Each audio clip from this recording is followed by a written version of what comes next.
Hello, everybody. Welcome to Dear Nigerians. Welcome to my living room, my digital living room. I want you to take your shoes off. I know that my carpet is very, very soft. I usually have a thing for soft carpets. Like I love to buy soft area rugs, but I am a mama of two little ones now, and they like to spill food everywhere. So that's not my house. That's not my state of living right now. But this is a digital living room. And in my digital living room, I am who I am, and who I am loves soft carpets. And I love to welcome guests, have them take their shoes off, let their feet sink into my soft carpet, because we're about to talk and enjoy each other. This is Aramide Kehinde. I'm your host for Dear Nigerians. I'm your resident Nigerian American for Dear Nigerians.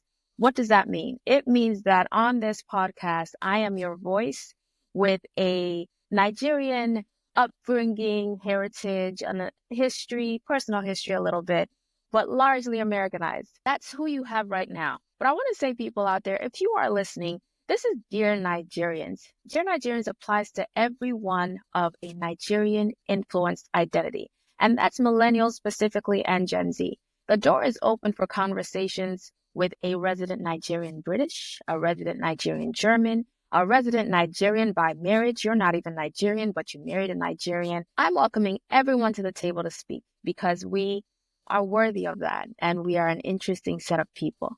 If you're wondering what this podcast is the place for us who have a Nigerian influence identity to listen, to learn, to sigh, to change our minds, to be more hopeful. This is a place for us to just be. And in some sense, this is a place for us to be very aware of what we've known and what we've grown with, celebrate it, but in some ways also be dissatisfied with it.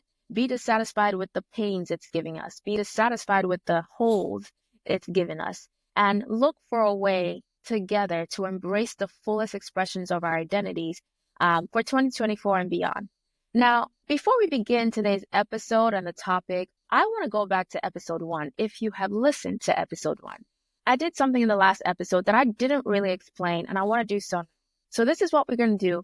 On every episode of Dear Nigerians, we have different flavors of segments to keep the conversation interesting. Here are what the segments are. In every episode of Dear Nigerians, you will hear a tailblazer. A tailblazer is a delivery of a thought-provoking story or scenario that introduces the topic. This story really mirrors what the topic is about. It mirrors the conflicts. It mirrors the lessons learned. And yeah, sister girl loves stories, so I will tell stories on Dear Nigerians. Then you also have the host take. It's the take from your host, me, Aramide Kehinde, where I deliver my point of view on the topic in the form of my thoughts, my questions, my personal experiences, potential areas of conflict that I have, and also lessons learned that I've had. You'll also see a mind mingle. Mind mingle is meant for the exchanging of minds, right? Exchanging of perspectives from different people. And that could be through interviews or commentary or even stories and things that I hear, but it's meant to really enrich the conversation about the topic we have. You'll also have a now and later. Now and later is a conclusion, right? We'll talk for a little bit, but our conversation has to turn into a conclusion about what we've learned and what we're going to do better and what we're going to take away with us in our own individual lives. I want Dear Nigerians to be that to be the thing where you listen to and, you realize, oh man, this makes me think differently about XYZ. And then you go around in your life and do differently and do better, hopefully. So that's that. All of these segments are going to be in every episode of Dear Nigerians, and they can be in any order to keep things interesting. But you can rest assured that we'll always have that type of flow in our conversation. All right, let's talk about today's episode. Today's episode is Dear Nigerians, the generations are at odds, part 2. This is the second part of having this conversation. I did not know this would turn into, for lack of a better word, a series. I thought it was going to be one episode where I talk about how the generations are at odds. But the first part of this conversation really focused on conflicts that the younger generation of people with a Nigerian influenced identity have with the older generation. And I really felt that it was pretty much one-sided. So we got to look at things from the other side, right? So here's what we're discovering in this series now. The generations are at odds. what we're discovering is for those of Nigerian descent, what are the expectations that the generations have of each other? That's first what it is. Then we're going to see if our upheld traditions on this topic still stand in 2024. And also, how and when do these values need to change? Okay. Now, the first episode, like I said, peeled back just one layer. It was very one-sided and focused on how the younger generation sees the older generation. And by the way, in the first episode, I put a line in the sand to help us know who sits where. And I said that the older generation are those who are 55 plus, and the younger generation who are those who are 54 and below. I'm not going to explain the why behind that on this episode. If you haven't listened to the first episode, I invite you to do so. That's Dear Nigerians, The Generations Are at Odds, Part 1. So let's review. At a high level, what is expected traditionally of the generations, right?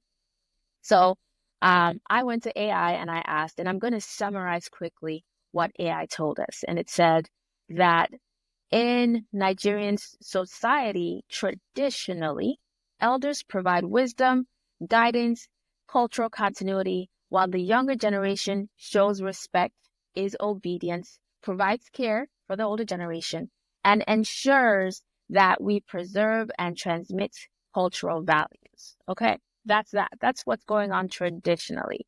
Now, conversations that we're going to have, especially in the mind mingle, things we learn will show us if that is still the case. All right, so let's get to the mind mingle. So I ran a survey and I asked members of the older generation of Nigerians, what do you think of the younger generation of Nigerians? How do you view us? And this is coming from elders who have typically more exposure than the younger generation. They typically have more means. So compared to the average 20-something, they can have more interactions with people in different nations. And that's actually what I saw when I was asking the older generation. What I love, though, about the feedback from the older generation is that it reflects how much younger Nigerians are not a monolith. And you kind of see that in their responses. I asked elders from across the globe, and it made this conversations really rich. I asked elders who are in Africa. I asked elders in North America. I asked elders in Europe.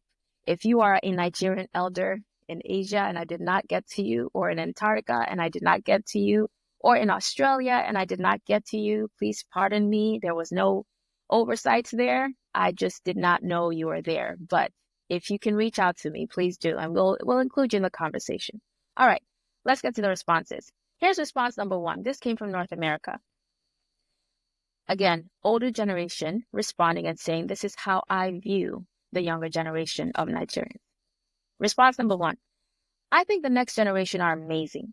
This is a generation that is beginning to get excited about who they are. For example, the music industry is legendary, both secular and spiritual. I think of the collaboration of Tolu Adeola and the Kigali comics, and also the production of the Disney movie Iwaju.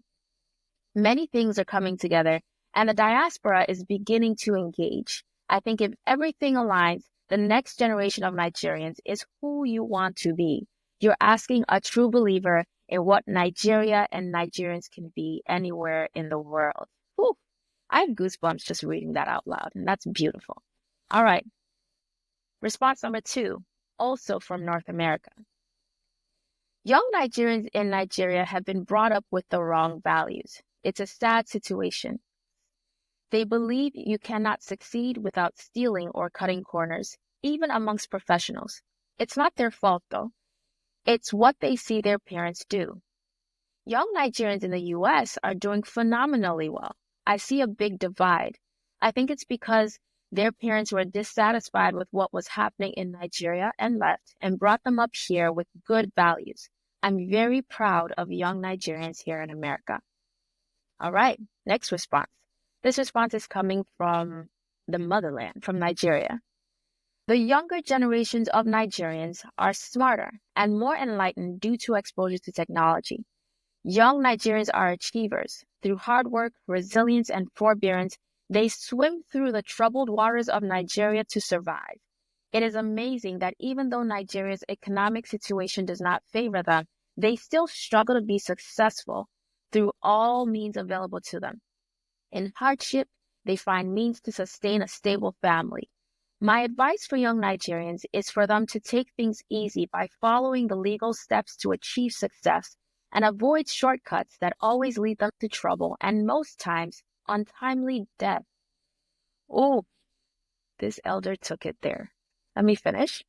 Nigeria is now short of technical manpower. Youth should combine getting education with technical training so as to be useful to themselves and the general public in absence of white-collar jobs. Okay, I think I'm going to be having goosebumps all through reading the feedback from the older generation of Nigerians. Let's keep it going. All right, here's a response from Europe. And this response is very multifaceted. I'm going to take it one by one. Hang with me there. There's a lot in here. All right, here we go. There are so many different variations and dimensions to what it means to be a young Nigerian. So what you get depends on the perspective you're looking at. So here's this person's perspective on age. How a Nigerian youth shows up depends on the type of heritage they have. And I'll give an example here. The example that this person gave me was of a family where the oldest generation they have alive is in the 90s. Great grandma is in her 90s, I want to say, and is up and doing. Grandma is in the 80s, and then there's mom, and then there's children and children. So literally, in this family, someone from my generation, millennials, can actually send a text on a WhatsApp group, and she would have people in their 80s and 70s and 90s responding to her. So that's what this person meant by heritage. Okay, so let's get to it.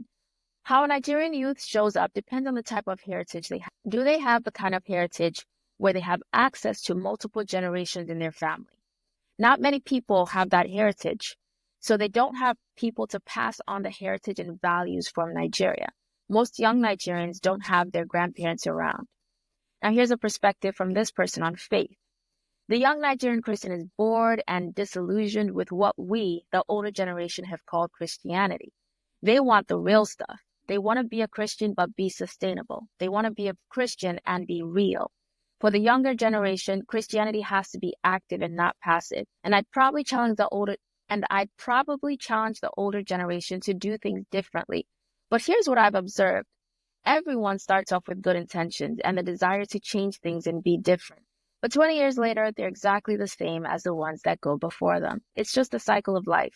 What we need is to be better and to do a better job of integrating everything together so it's one thing rather than 8 multiple things.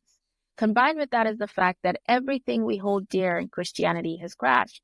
Morality amongst pastors has crashed. Too much money for pastors, it's crashed. The lack of the miraculous is also an issue.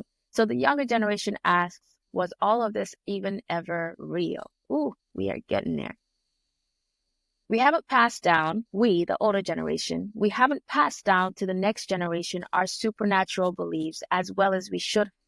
So the younger generation is really struggling to find relevancy of Christ until they find it. And when they do, you can't stop them. Here's this person's perspective on money, this elder's perspective on money. I want to esteem people speaking here. The next generation has a funny affinity with money. My generation, older generation, we spend a lot of time accumulating wealth and demonstrating wealth. The younger generation thinks, well, I don't need a car because I can Uber. I don't need a house because I can Airbnb.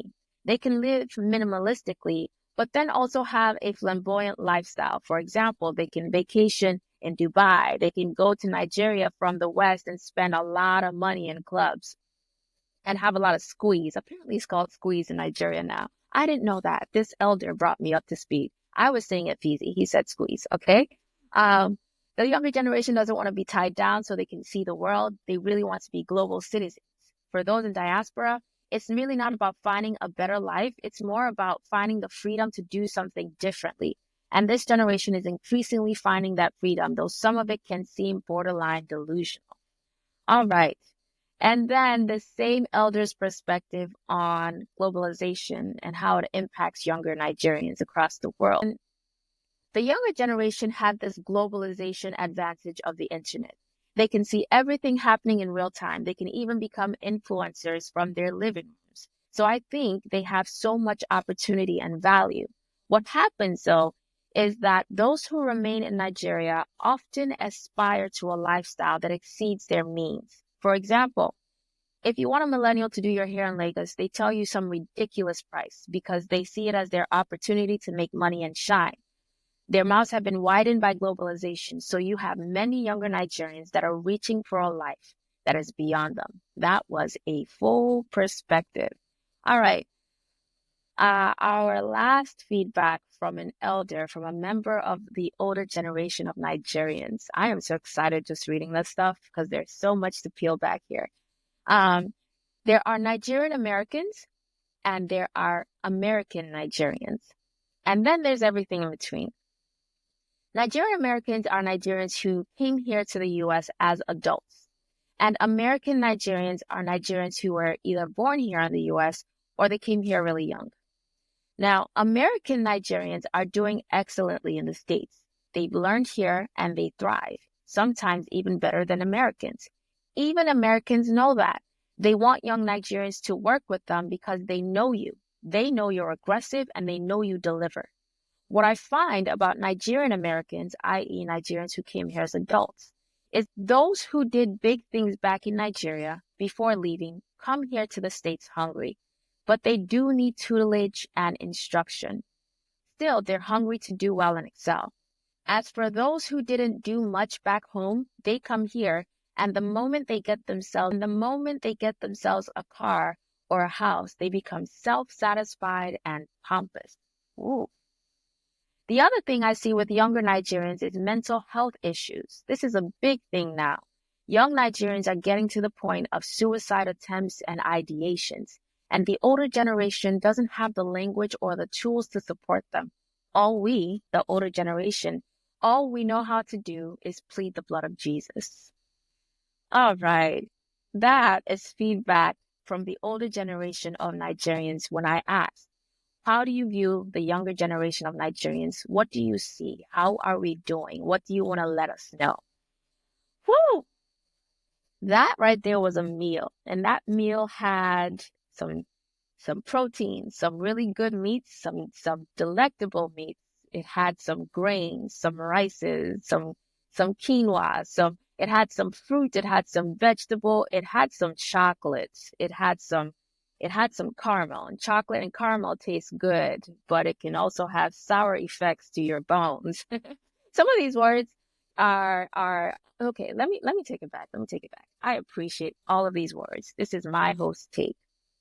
I love all of these words. And if I could overwhelmingly sum up this feedback in one sentence from the older generation, it's this: we see you. I literally, I read all of this feedback. I wrote it all down and I read it. And what screamed out to me is that the older generation of Nigerians, wherever they are, whether they're in the US or in Europe or Canada or Nigeria, they're seeing the younger generation and they're watching. It's not just that they see because we just happen to be in front of them. They're watching. They're paying attention to what we like. They're paying attention to how we think. And this is actually where I have some thoughts here. You see, when I started asking people about how the generations felt about each other, I remember one person said, you're just going to get the same, Aramide, as you go through this, you're just going to get the same age old standard, right? Younger people are going to tell you that older people are slow and out of touch and they need to sit down. And older people are going to tell you that younger people are disrespectful and maybe even lazy or spoiled. And maybe to some degree, those opinions are there. But sampling the feedback across the older generation, across the globe, that's not how they view the younger generation. Even though some of these responses have some negatives to talk about and they're legitimate negatives, this isn't just he said, she said, they're legitimate. They see the spark. They see the glimmer in our eyes. They see the intelligence of the mind and they believe in it. I didn't prime any of these people. I didn't tell them, oh, this is for a podcast. Maybe for some, I told them after.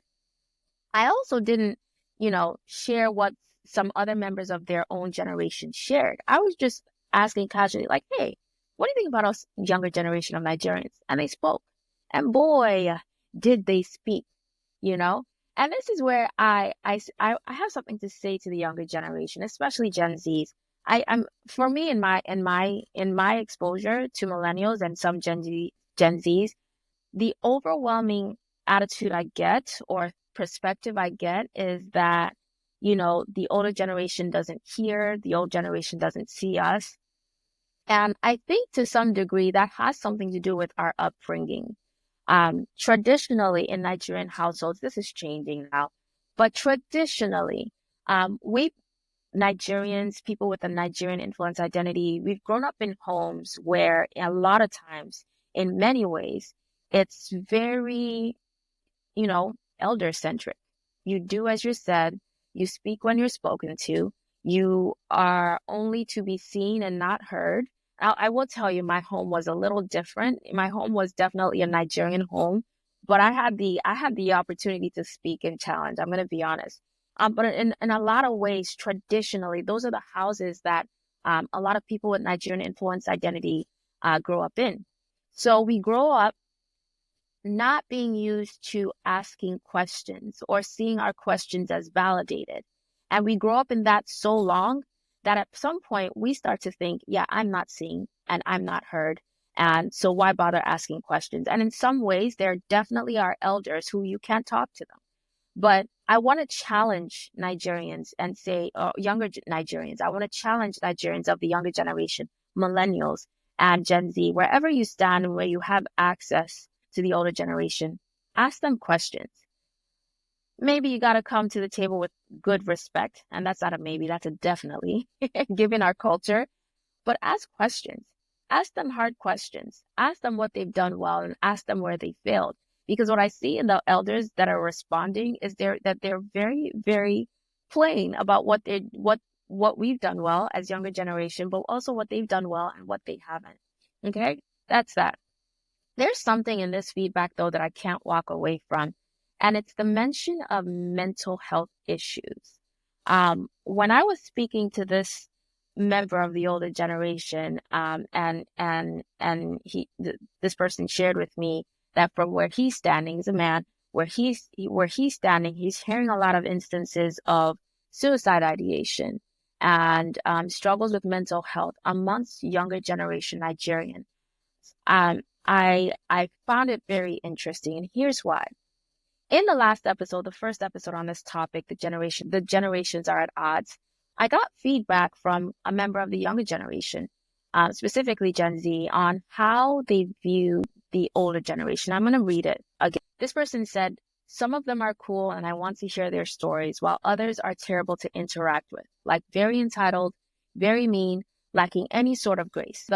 I think a lot of them carry shame and guilt and project that onto others.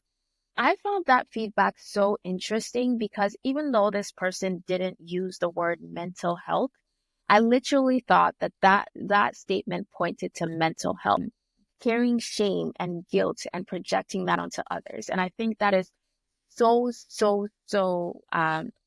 it's so accurate, right? I don't have to talk too much about this. I think if you've grown up in Nigerian culture or society, whether it's in Nigeria or outside, or in diaspora, amongst a strong group of Nigerians, you will see that in our culture, shame and guilt go one-on-one with parenting. Shame and guilt go one-on-one with pastoring. Shame and guilt go one-on-one with teaching. Shame and guilt go one-on-one with governing. Like, it's instrumental in the bringing up of people. So we're so used to it. And I think these two statements, someone from the younger generation pointing to mental health issues in the older generation, and then now with this feedback, someone from the older generation pointing to mental health issues in the younger generation, it points to the fact that mental health has always been an issue for Nigerians. This isn't a 21st century phenomenon. It's not a 2024 phenomenon. It's been deeply interwoven into our history, so much so that we don't even realize it. If I think about our taboos, the history of wickedness that many Nigerian families have carried from generation to generation, all of that contributes to our mental health issues. If you ask me, and I'm going to say this, though it might be dangerous, if you ask me if there's anybody that struggles with mental health issues, I think it's the older generation of Nigerians. Why do I think so? Typically, older generation of Nigerians have come from homes, for example, where I'll start from one perspective. From homes where there were multiple wives, right? And then there's infighting in the house, wife one against wife two, wife eight against wife seven.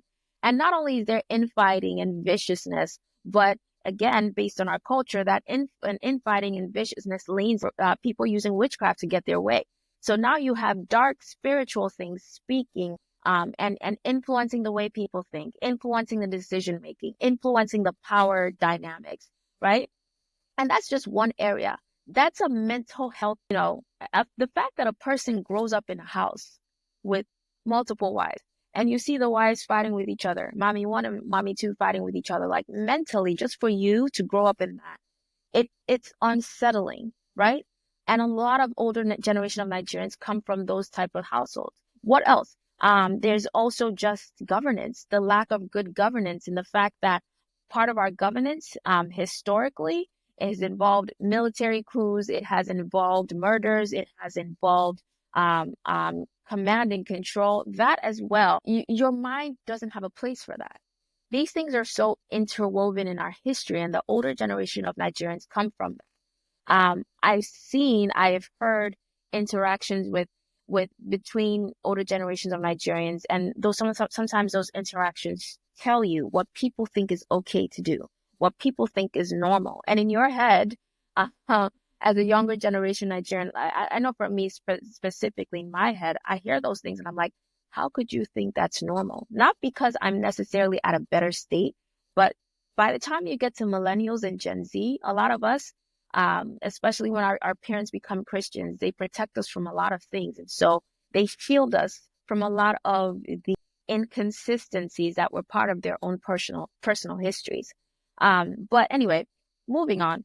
I think if there's anyone who struggles with mental health issues, it is the older generation of Nigerians. And traditionally, Nigerians do not have the language to say, there's something in my mind and I need help. The traditional Nigerians do not have the language to say, I don't think it's worth living anymore. They'll struggle with it. Oh, and by the way, what can make things worse, and I'm sorry to say this, is then the entry of Christianity. Because you have people who have grown up in, families with friction. They've grown up living hand in hand with wickedness and witchcraft. And then Christianity comes and they're not that well educated in terms of, hey, this is how your personal history has impacted your mind and your psychology. And this is how you address it. What happens, on the other hand, is I'm a Christian now. I could sprinkle the blood of Jesus. I can sprinkle oil and it fixes everything. And so there becomes this act. I'm a Christian and I go to church and I look good on Sundays, but your mind is still not okay. And by the way, older generation, if your mind is not okay, you're passing that down to the younger generation. And so here comes this feedback from the older generation of Nigerians saying, hey, now we're looking at this younger generation. We're looking at millennials. We're looking at Gen Z, and we are seeing struggles with mental health.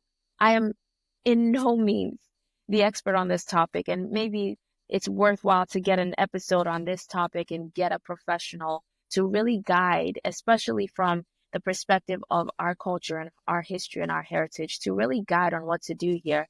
But I just find it very interesting that in looking at each other from generation to generation, now we are acknowledging the fact that there has been a history of mental health issues, and we're not yet to an answer. We're not yet getting to an answer of how to figure it out and how to be healed and whole. Maybe that's what Dear Nigerians is, for us to have more conversations about it.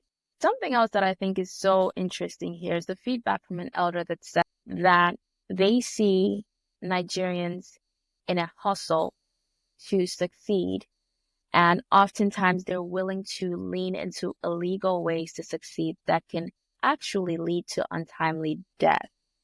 I read that now and I actually think about a conversation I was having with a younger Nigerian who has recently jabad, right? That's what we're calling it. And trying to figure out how to make things work, and also running into people, other Nigerians, that are saying, come here, I can help you. I can help you do this. And this is how you do it. And some of those options that are being presented to them are not legal. I'm going to talk to you, dear Nigerians, my Nigerian millennials, if you are listening to me, Nigerian Gen Z, if you're listening to me, and you are in the middle of this transition state where things definitely do not feel settled, you're weighing your options. I want to tell you, as someone who, my parents arrived here in their 30s, so they would be the olden day millennials. They arrived here in the US in their 30s, and a lot of options were also put on the table, right? A lot of options were put on the table for them to follow in terms of here's how you do this American life. And some of those options were illegal. I have the sort of parents that they will suffer and fail and go home, back home, before getting into the illegal things. And even while those options were put in front of them, my parents opted to stick with the legal way, right? The legal way of doing things. I'm just putting this on the table. I'm not judging anyone. I know it's difficult to uproot yourself from your home and then come to another land and try to make it work. But my parents will tell you that that decision to work in integrity cost them at least 12 years of their life. Actually, let me just honing on my mom, and I hope it's okay that I say this. My mom came to the US from Nigeria after having had her own accounting firm in Nigeria, and she had clients the likes of global companies that still stand today. Okay. She was what you would call a big girl. And we came to the States, and they were trying to figure out, my parents were trying to figure out how to live. My parents decided to do it with integrity. And for that meant for 7 years, my mother was a church volunteer. For 7 years, my mother was giving her counting skills for free. For 7 years, my mother was driving people for church programs. For 7 years, my mother was cleaning the church.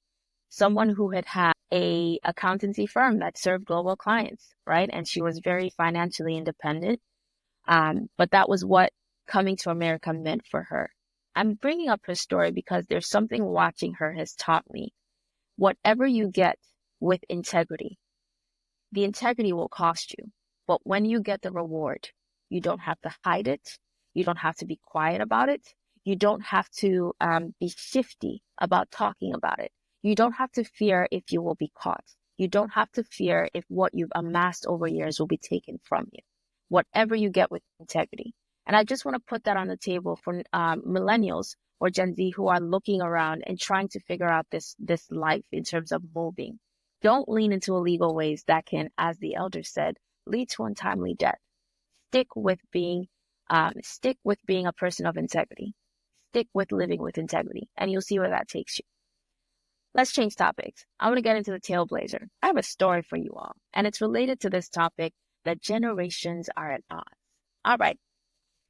This story is called Three Millennials, One Opportunity. Story.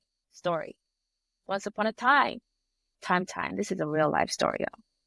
The year was 2020, and me, Aramide Kehinde, myself and my husband had become first-time parents. And every parent's dilemma is, once you have your child, defining how you're going to take care of that child. Who touches that child? What are you going to do when you're at work? If you have to work, what are you going to do with that child? How is that child cared for? So we found ourselves doing this in 2020. And remember what happened in 2020. 2020 was the highlight year of the COVID pandemic. So our parenting decisions were stressed by nature of the fact that we're bringing a new life for the first time. That's always stressful. It's a good stressor, but it is stressful.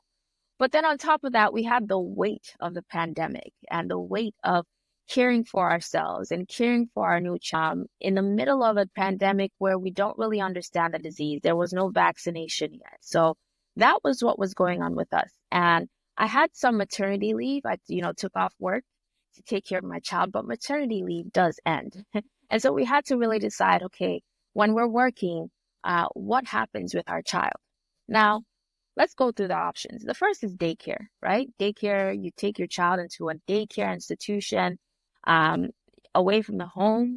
They keep the child there for a couple of hours during the day, and that gives you time to work.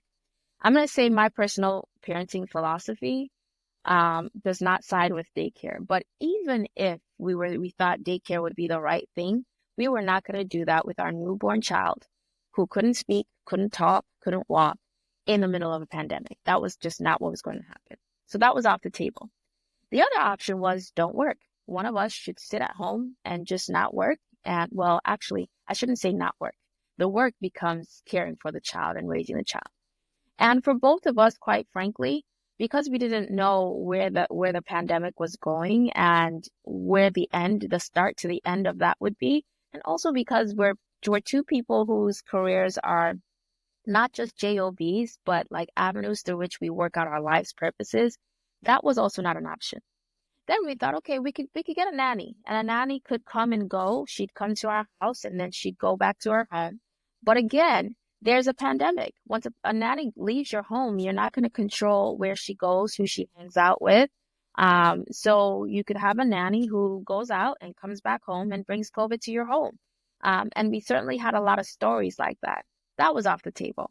Then the other option was, how do we legally get someone who is a nanny that lives in our home? Right? While we're working at home, this individual will be taking care of our child. We'd also be able to parent our child while this person was present, and that felt the most safe. We'd also be able to create a way that we would work together in a way that's safe for all of our health, right? Because there's a pandemic going on, and we'd agree on how we as a family operate, with that live-in nanny being quote unquote part of the family. So we went that route. And we didn't know exactly how to make it work, but we asked around. We asked our neighbor, and our neighbor asked her friends, and et cetera, et cetera. Eventually, we heard of something called an exchange program or an au pair program. And an au pair program is a program where you would get a young woman from another country, another culture, and that person will come to the United States for a cultural exchange where they live in your home. You provide them room and board, and while you provide them room and board, they care for your child. And we leaned into that because of everything that was going on, and also because of our parenting philosophy, right? And this person can legally do it for 1 to 2 years, and then after that, they move on, and you would have to find someone. And we just said, let's try this. Now, we started this effort with our first person, and how do I say it? We we asked around how to get started, and in the process of asking around, we actually learned from someone who had been part of the program that she had access. This person was out of country. This person had experience working with children, volunteering with children in different areas of the world, and was looking to come to the US. And so we thought we could work with that person and mirror this au pair exchange program, right? I'm not going to tell a lot of details because we don't have time. So this is millennial number one. We identified this person that was coming from out of country, out of the United States, not from Africa, but, and this person came from a third world country. And when she came to the US, she came into our home extremely happy. It was like, I am in America. She was joyful. Have you watched Coming to America with Eddie Murphy, right? And Eddie Murphy left Zamunda to go to the US and find his queen in Queens, New York. And he went outside to the balcony in Queens and said, I am very happy to be here. And then someone on the street said, F you. And he was so excited. He didn't even recognize an insult. He said, yes, F you too. That was how excited this young woman was on things. Now she came to our family and came to our home. We gave her a private bedroom, a private bathroom. She could come and take care of herself any way she wanted. And when she was done with working with our child, she had the freedom to do whatever she'd like, as much as the pandemic would allow, right? She was very happy with being with us until she saw some things. She got exposed to other young women that were doing the same thing she was doing, except some of these young women were living in a very, very prestigious neighborhood. So in all transparency, 20 minutes away from our home is actually the neighborhood where Michael Jordan used to live. Okay? So think about what it is to work in a home that Michael Jordan lives in. This young lady met some ladies that were working with families in that same neighborhood. So when she hung out with them and spent time with them, she would go to their homes and see this huge estate. And her friends who were supporting those families don't even live on the home. They have their own personal side home, right? The side home to the main home. And in the personal side home, they have their own personal living room. They have their own personal car that sits in their own personal garage or carport. I don't know what words you use for depending on where you're coming from. They would open their apartments in the morning and step out into the family pool. And this young lady that was with us was going to those homes, very well known to us, but enough exposure to that got her extremely offended with what the arrangement that she had with us. Okay. We live in a comfortable home, but we don't have a Michael Jordan estate. We weren't providing a personal house, a personal car, a personal carport, a family swimming pool, right? Those things were things she got offended by.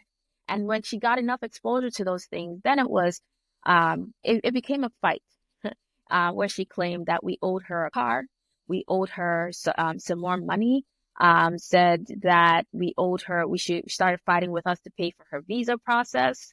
And then when we said no to all of these things, then she started making claims. I'm very uncomfortable. Oh, the wife, i.e. me, is terrorizing me in my sleep. Like it got really, really bad. Guess the amount of time that was between the point she came and she was so excited to the point where she started to become offended. Guess how much time that was? Have you guessed? Now let me tell you the answer. It was 3 weeks. She came, and within 3 weeks of being exposed to young women who are working in Michael Jordan's old neighborhood, she became offended, and then we started fighting, quote unquote, right? Exchanges. Of course, you bring a presence like that into your home and you realize what's happening. You ask that individual to leave your home, right? So that's millennial number one. That person in our home to this day, that person's name is not a name that we equate with honor. Quite frankly, she came here, had a widened appetite, but just by what she saw, started showing some deep entitlement, some impatience, and just trying to overreach for a life that was truly inaccessible for her. That's person number one. We did the program again. We learned our lesson and we said, you know what? Don't just try to identify someone and then mimic this exchange program. Actually work with a US approved agency and then go again and find someone. Yeah, we did it again because, well, quite frankly, we still need to care for our child or, our children at this point in time. So here's person number two, right? Person number two, we worked with an agency, and this young lady also came from outside of the state. And we were really, really nervous, to be quite frank, giving our history with person number one, but we didn't tell her about it. We didn't overweight her with it. And in the process, we gave her the same arrangement that we gave the first person, the exact same arrangement. And what we learned from this person was that she was grateful for the opportunity. She was deeply conscientious, deeply thoughtful. Um, she was just respectful of our home. And man, by the time she was done working with our family, we were just like, oh, we don't want her to go away, right? Um, she was just honorable. I don't even know how much more to say it. And till this day, this person's time in the program is finished, but we still invite her to our home to visit. We invite her to our family celebrations. And quite frankly, across myself and my husband, and even the grandparents, our children's grandparents, our hands are still open to this day to support this young woman if she needs it. That's person number two. And she's someone we deeply respect and still have a relationship with. Millennial number three. Let's go to her. Millennial number three, our experience with her was not like the first person. She was not someone who turned up being a terrorist that we had to ask to leave our home. But she was clearly also not someone that was ready for the experience. She was kind and gentle, but also quite lazy, distracted, and detached. She didn't really maximize the opportunity to build a relationship with us. Didn't really bother to leave any sort of impressions with our family. It was just, I'm here. I'm just going to do the minimal amount that's needed of me, and I'm going to step away. And the truth is, by the time her time with us was done, all I could say at the end of the day to this young woman was, thank you for the hours you spent. I couldn't really credit her character. I couldn't really speak out to anything particularly outstanding about her. It wasn't to the point where we would ask her to leave the home, but certainly not something memorable for us. That was millennial number 3. Now, end of story. Why does this story matter to you? You've heard me say that the millennials in this story are not from Africa, so they're not Nigerians. Let's start there. But this story matters because it reflects a reality on how I see millennials and Gen Z showing up to our opportunities. And this includes Nigerian millennials and Nigerian Gen Z. I have the opportunity to speak to a lot of people. Even by virtue of the work that I do, I work in artificial intelligence. A lot of people want to be in this space. So they ask me to mentor them in their careers. They ask me to mentor them in their decision making.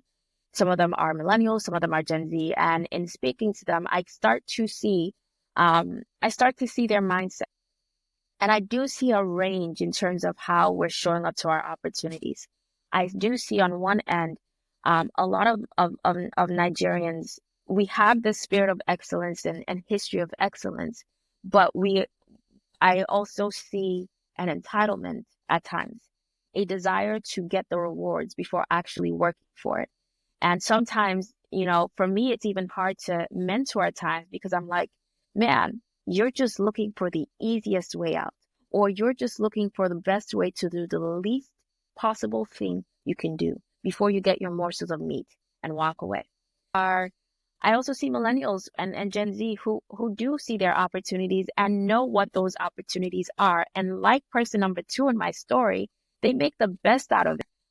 They make themselves memorable.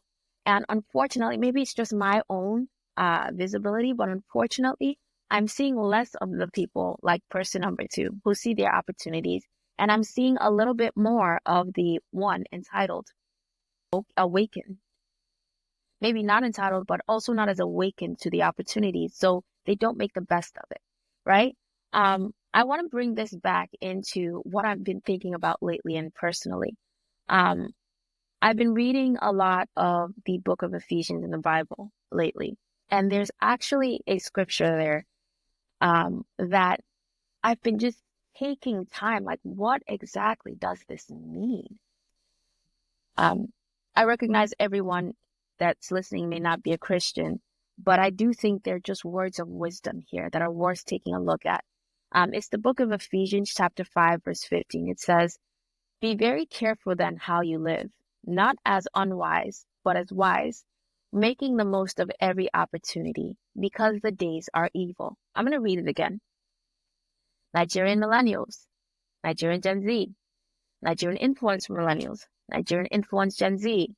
Be very careful then how you live, not as unwise, but as wise, making the most of every opportunity, because the days are evil. Now, I got to be honest with you that sometimes I read the Bible and I grab my dictionary because I want words to be made as plain to me as possible. And I read this scripture, and as I was reading, I had to ask myself, well, truly, what does an opportunity mean? And I looked up the dictionary. An opportunity is a favorable set of circumstances that make progress possible. Like, stop and think on that real quick. An opportunity is a favorable set of circumstances. The stars are aligned, quote unquote, to make progress possible. Yikes. Right? So every time you have an opportunity, you find yourself in a place where everything is aligned to make progress in your own personal life possible. Guess what, though, millennial Nigerians? I see us struggling to see our opportunities. I see us struggling to see all the circumstances that we are in the middle of that make progress possible, right? Go back to person number 1. Person number 1 came from a third world country to America and was, I am in America, right? But her opportunity became offensive to her, right? Yes, she was spending 45 hours a week with a child. There's no glamour in childcare. Okay. I've never seen someone in childcare be put on a pedestal. I've seen them paid. I've seen them sometimes mistreated. We didn't mistreat her. There's no glamour in childcare. So that's admitted.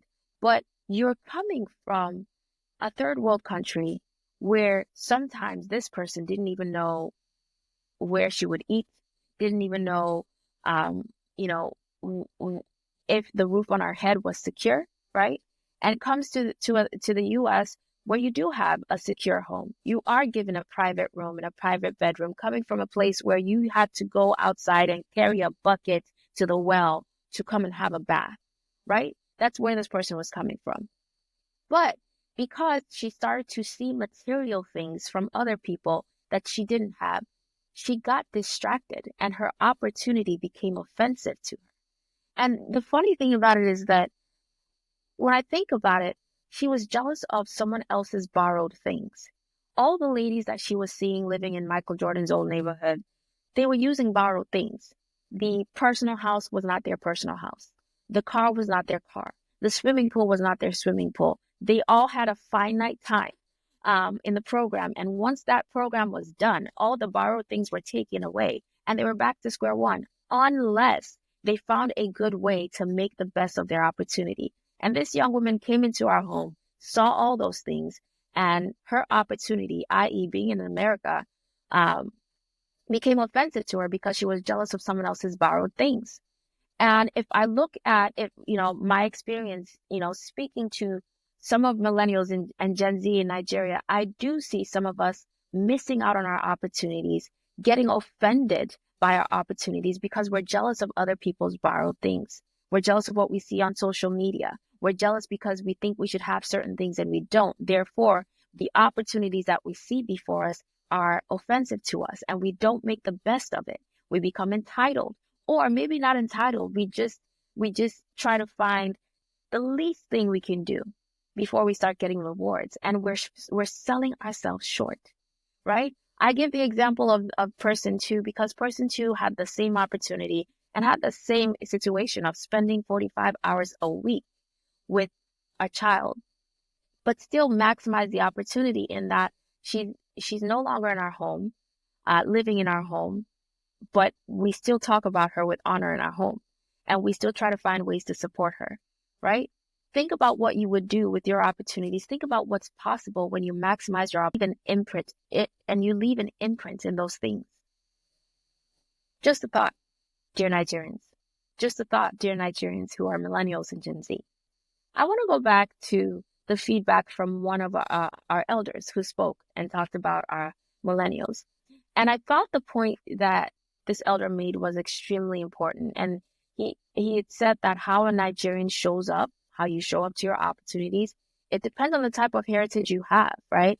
If you have access to an older generation, like the example of the family I gave earlier, where a millennial can send a text and, you know, someone in the family who's 50 will respond to that text, and then someone who's 70 will respond, and someone who's 80 and 90 and up and doing will respond.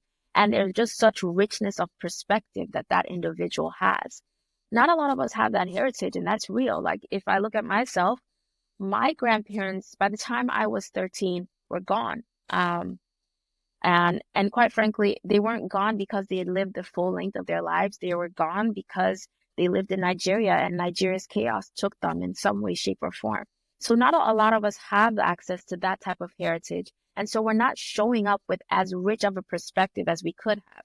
We're not showing up with as rich wisdom as we could have. Even we're not even showing up with as much creativity sometimes as we could have. Because once you learn from a broad set of people and see how they broad set in terms of age and see how they attack their problems and see how they think about life, that also helps you to be more creative. And so I ask myself the question, like, how do we build our heritage? If we're people that don't have access to our grandparents and our great grandparents, how do we build our heritage?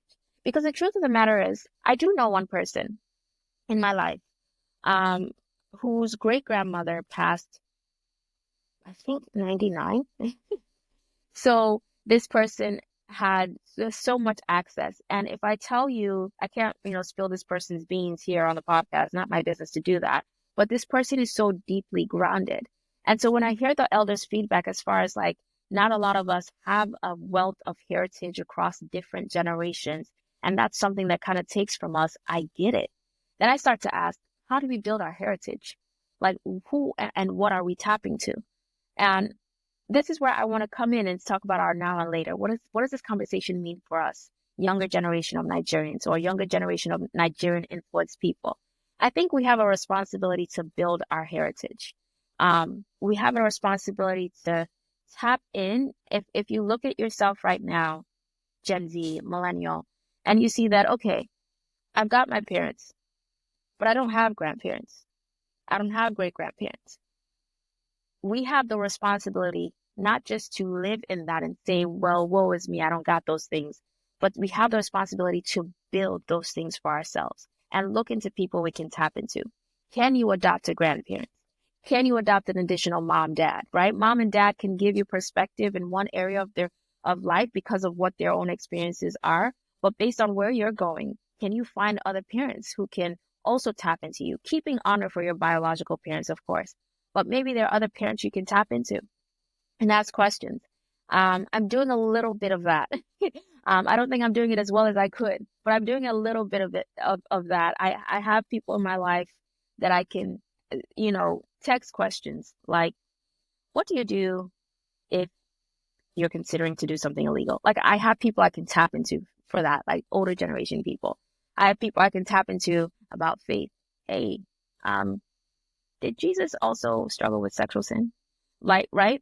Do you have people that you can tap into like that? And not just parents, but also grandparents and great grandparents. That's a question I want to ask you. And that's something you got to ask yourself. Like, how do you build your heritage so that you can show up to your opportunities? Some of these people that I have in my life have been so good at showing me opportunities that I struggle to see. Sometimes I struggle to see them because I'm a busy mom. There's so much going on. Like, someone's reaching out, hey, Aramide, can you do this? And I'm like, yeah, I'll get to it. And the elder in my life is like, hey, that's an opportunity, right? Right? We need people like that. And so I'll encourage you, Nigerians who are millennials and Gen Z, build your heritage. Find people you can tap into. Now, you do have to find safe people. For real. You do have to find safe people because some folks in the streets, even elders, some of them are not safe enough.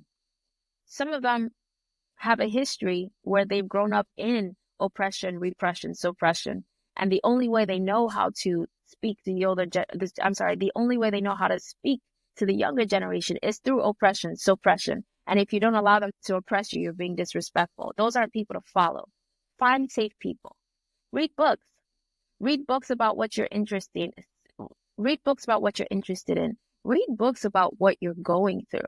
Right now, the books I'm reading are about parenting and understanding a toddler's psychology. Read those books. They're not exciting. They're not like, but we have to humble ourselves to these things so that we can show up to the opportunities we have.